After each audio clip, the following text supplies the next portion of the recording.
बिस्मिल्लाहिर्रहमानिर्रहीम। लाखों करोड़ों दुरूदो सलाम मोहम्मद मुस्तफ़ा सल्लल्लाहु अलैहि वसल्लम और आले मोहम्मद पर। मैं हूं उमर दराज गोंदर। आज अडयाला जेल के अंदर 190 मिलियन पाउंड केस जो है उसकी समाअत हुई और वहां पे इमरान खान भी मौजूद थे और बुशरा बीबी भी मौजूद थी। आप अंदाजा इस बात से कीजिए कि आज इस समाअत के दौरान इमरान खान जो है वो बुशरा बीबी को रोकते रहे, एक लम्हे पर उनका बाजू पकड़कर उनको पीछे ले गए।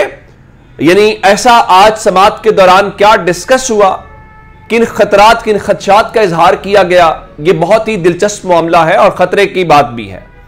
एक तो चूंकि आप जानते हैं कि राना सनाउल्लाह ने जो इमरान खान की सेहत से मुतल्लिक बयान दिया उसके ऊपर बुशरा बीबी ने सबकी मौजूदगी में कहा कि मैं बताना चाहती हूं कि इमरान खान ज़हनी और जिस्मानी तौर पे मुकम्मल फिट हैं। अगर इमरान खान को कुछ हुआ तो उसके जिम्मेदार 3 लोग होंगे। उन्होंने बाकायदा 3 लोगों के नाम लिए उन लोगों के सामने, जिसके बाद इमरान खान उनको रोकते रहे। तो बुशरा बीबी ने कहा कि वो बेजमीर लोगों से नहीं बल्कि बाजमीर लोगों से मुखातिब हैं। इमरान खान को अगर कुछ हुआ तो उन्होंने बाकायदा इशारा करके बताया कि उसकी जिम्मेदारी किसके ऊपर होगी।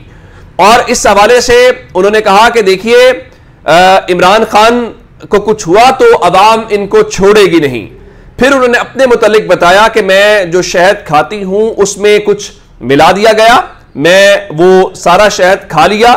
जिंदगी और मौत अल्लाह के हाथ में है, इन चीजों से क्या फर्क पड़ता है, ये कुछ भी कर ले, ये अवाम में जाने या चलने के काबिल नहीं है। और बुशरा बीबी ने आज बड़े दो टोक और वाज़ेह अंदाज में बताया है कि हालात बेहतरी की जानिब नहीं जा रहे और उनके मुताबिक राना सनाउल्लाह की जानिब से ऐसा बयान न दिया जाता अगर हालात बेहतरी की तरफ जा रहे होते। चीजों को बेहतरी की तरफ जाना चाहिए था मगर जा नहीं रही। इस मौके के ऊपर इमरान खान ने भी गुफ्तगू की और इमरान खान ने एक तो बड़ी बहुत वाज़ेह अंदाज में यह कहा कि इस हवाले से उनका कि हम 8 फरवरी वाले लोग हैं, सियासी तौर पे मुकाबला करते हैं और सियासी तौर पे ही मुखालिफिन का खात्मा करते हैं।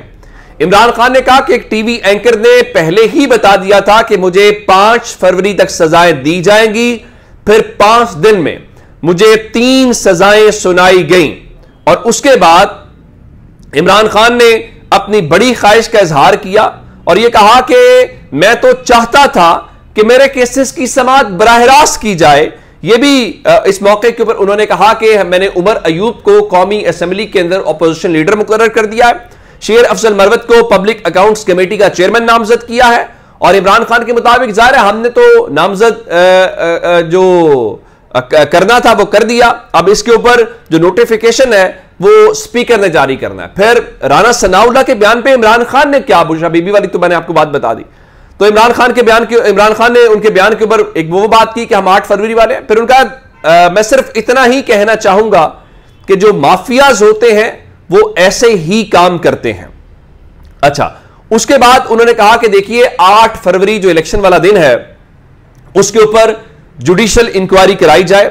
अक्सरियत को अकलियत में बदला गया और उनके मुताबिक धांधली ज़दा इलेक्शन के बायस जरदारी के सदर होने और सेनेट इलेक्शन की कोई कानूनी हैसियत नहीं है।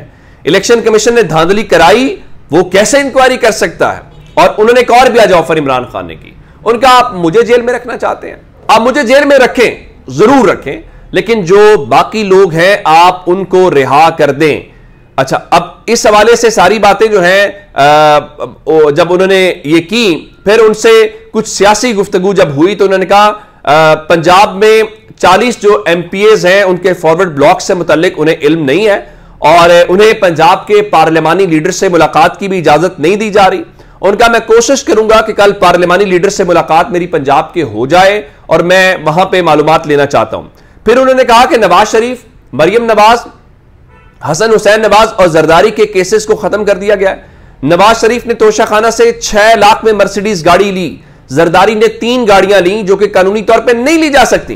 और करप्शन की किताबों वालों को अब सिस्टम जो है वो क्लियर कर रहा है। अच्छा, फिर ये सारी बातें होती रहीं और फिर बैरिस्टर गौहर भी बाहर आए और उनका कि इमरान खान ने कहा है कि मेरा जीना मरना पाकिस्तान में है, और जो राना सनाउल्लाह है उनको पाकिस्तान के लोगों ने माइनस कर दिया। अच्छा, उसके बाद 9 मई वाली बात के ऊपर आ गए और इमरान खान ने एक बार फिर जिस तरह यह कहा कि 25 मई की जुडिशियल इंक्वायरी कराई जाए, इमरान खान ने कहा कि 9 मई की भी जुडिशियल इंक्वायरी होनी चाहिए, और उनके मुताबिक 9 मई की बुनियाद के ऊपर एक सियासी जमात को खत्म किया जा रहा है और सब कुछ लंदन प्लान के तहत चल रहा है। और उनके मुताबिक 9 मई के वाकयात पर अब तक कोई इंक्वायरी नहीं हुई।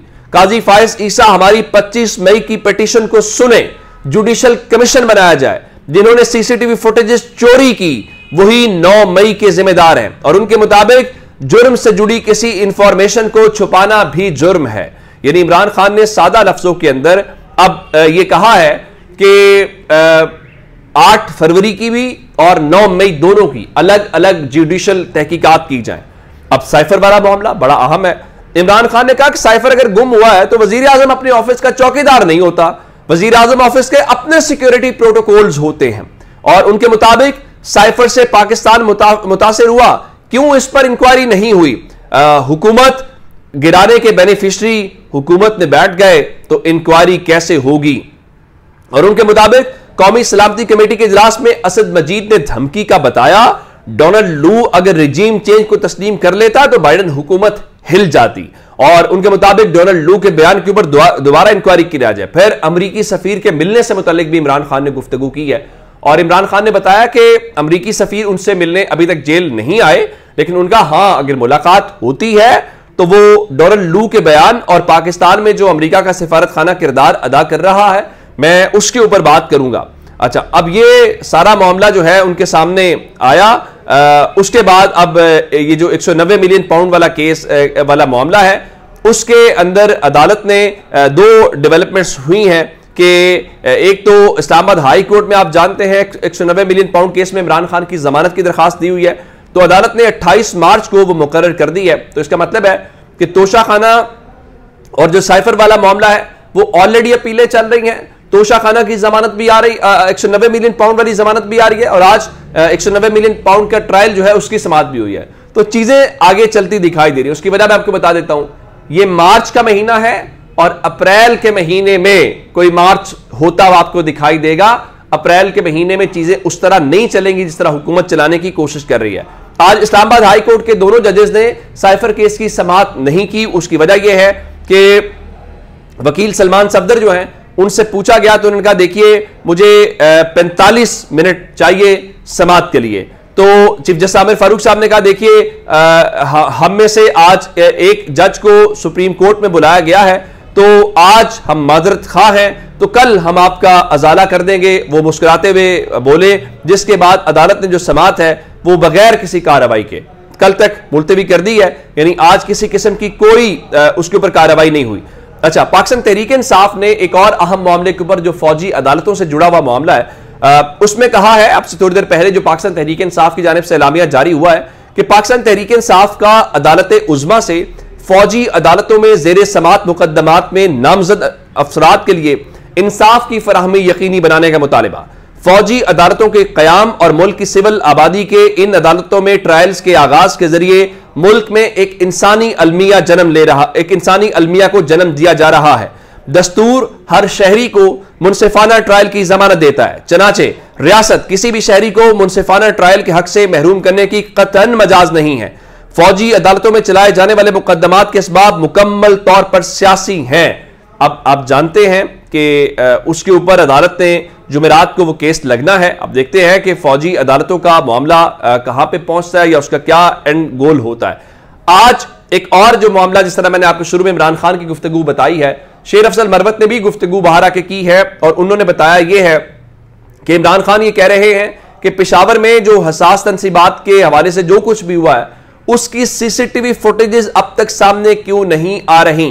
और शेर अफजल मरवत ने यह भी सवाल उठाया कि 9 मई की आड़ में क्या चीजें छुपाई जा रही हैं।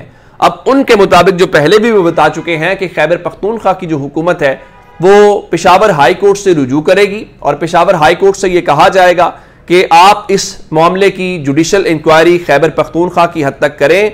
लेकिन क्या वो खैबर पख्तूनख्वा की हद तक जुडिशियल इंक्वायरी कर पाएंगे इसका बोझ उठा पाएंगे? क्योंकि जब आम लोगों का मसला आता है या वजीर आजम का या सिविलियंस का, तो हमारी अदालतें करती हैं, लेकिन कहीं किसी और तरफ चीजें जाएं तो फिर उनके बेचारों के जो पर हैं वो भी जलते हुए दिखाई देते हैं। अच्छा, एक और डेवलपमेंट आज इस्लामाबाद हाई कोर्ट से ही है। आप जानते हैं कि पाकिस्तान के अंदर इस वक्त भी जो ट्विटर की या एक्स की सर्विसेज हैं वो बंद हैं। अब ये महीने से ज्यादा का वक्त हो गया है और अदालत ये जरूर कहती है कि ये फ्रीडम ऑफ एक्सप्रेशन या आज़ादी इजहार राय से मुतल्लिक है, लेकिन इससे बात आगे नहीं बढ़ती। तो अब जो है वो इस्लामाबाद हाई कोर्ट के जो चीफ जस्टिस आमिर फारूक हैं, उन्होंने इस मामले को पहले भी टेकअप किया, लेकिन वो मामला आगे लटकता चलता जाता है। तो अब जनाब एक बार एहतशाम अब्बासी जर्नलिस्ट हैं, उनकी दरखास्त के ऊपर एक बार फिर समाअत हुई, तो अदालत ने वजारत दाखिला के जो मजाज अफसर हैं उनको 3 अप्रैल को तलब कर लिया है। अब 3 अप्रैल को तलब करने का मतलब यह है कि अगले 3 अप्रैल तक जो ट्विटर या एक्स है वो पाकिस्तान में नहीं चलेगी। अब उसके बाद वो चलेगी नहीं चलेगी, क्या मामला उसके सामने। मैंने आपको एक खबर दे देता हूं। पिछले दिनों मालूम ये करने की कोशिश की कि ये ट्विटर किसने बंद किया हुआ या कब तक बंद होगा, पता तो सबको है। तो बताया गया जी ट्विटर खुल जाएगा, एक्स खुल जाएगा, कुछ डाटा है जो इकट्ठा किया जा रहा है। अब वो डाटा क्या है, किससे मुतल्लिक है, क्या डाटा है, कौन इकट्ठा कर रहा है, ये आप बेहतर जानते हैं।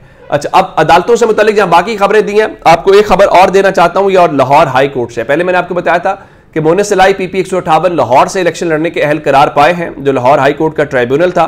तो उसके बाद चौधरी परवेज इलाई, उनका जो अपना पुराना हल्का है जहां से वो जीत के वजीर आला भी बने थे, PP 32 गुजरात का हल्का है, वहां पे वो इलेक्शन लड़ना चाहते थे, उनको इजाजत नहीं दी जा रही थी। लेकिन अब लाहौर हाई कोर्ट ने चौधरी परवेज इलाई को भी इलेक्शन लड़ने की इजाजत दे दी है। तो अब चौधरी परवेज इलाई मैदान के अंदर होंगे। तो चौधरी परवेज इलाई के खानदान को 8 फरवरी को तो कोशिश की गई किसी सूरत में जीते, एक ही सिर्फ सीट थी जो बासमा रियाज चौधरी मंडी बहाउद्दीन से जीती, उसके अलावा तो उनके ग्रुप के सब लोगों को हरा दिया गया। अब देखते हैं किस बार क्या होता है। तो ये अब तक के अपडेट्स से अपना बहुत सारा ख्याल रखिएगा। खुदा हाफिज।